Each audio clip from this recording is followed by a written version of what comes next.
North यानी उत्तर दिशा।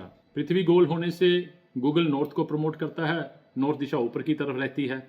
हमारे compass में भी नॉर्थ हाईलाइट रहता है और जितने भी वास्तुशास्त्री हैं वो नॉर्थ के पीछे भागते हैं, नक्शा तैयार करते हैं तो नॉर्थ कहाँ, नॉर्थ कहाँ, नॉर्थ कहाँ, नॉर्थ को ढूंढना जरूरी हो जाता है उनके लिए, पर ऐसा भी नहीं है और कई तरीके हैं।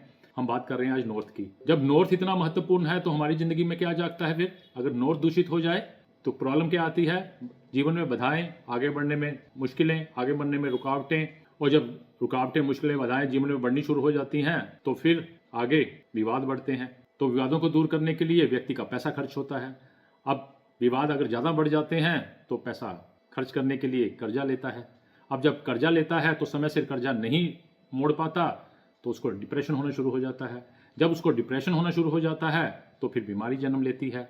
अब जब बीमारी जन्म लेती है तो फिर जो लोग जिन्होंने पैसा दिया होता है तो वो अपने पैसे मांगने शुरू हो जाते हैं। जब पैसे मांगने आना शुरू हो जाते हैं तो व्यक्ति पैसा नहीं दे पाता तो वो दोस्त दुश्मन बनने शुरू हो जाते हैं। अब देखिए सिंपल उपाय क्या है, अपनी नॉर्थ दिशा को दूषित नहीं होने देना। वहां देखिए कोई टॉयलेट तो नहीं है, सेप्टिक टैंक तो नहीं है, जंग तो नहीं है, स्टोर तो नहीं है, किसी प्रकार का जंगाल तो नहीं लगा हुआ, नॉर्थ दिशा के कमरे के ऊपर कोई सामान तो नहीं रखा हुआ, वहां पे कोई सीलन सलाब ऐसा कुछ तो नहीं है, आपकी सफेदी पापड़ी बन के तो नहीं उतर रही है।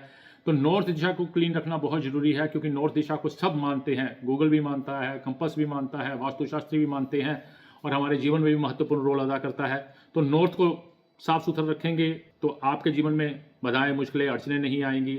अगर ये नहीं आएंगी तो विवाद नहीं होंगे, अगर विवाद नहीं होंगे तो आप डिप्रेशन में नहीं जाएंगे, अब डिप्रेशन में नहीं जाएंगे तो बीमारी नहीं आएगी, बीमारी नहीं आएगी तो कर्जा नहीं लेंगे, अब कर्जा नहीं लेंगे तो क्या होगा? स्वस्थ रहेंगे, मस्त रहेंगे। तो क्या है, नॉर्थ दिशा बहुत ज़्यादा मेजर रोल प्ले करती है हमारे वास्तु में, हमारी पृथ्वी पे और हमारे कंपस पे और वास्तुशास्त्रियों की लाइफ में और हर बंदे की लाइफ में। तो नॉर्थ दिशा को क्लीन रखिए, साफ सुथरा रखिए और अपनी जिंदगी में खुशियों को आने के लिए अवसर दीजिए। आज के लिए इतना ही। ढेरों शुभकामनाएं। Thank you. सत श्री अकाल।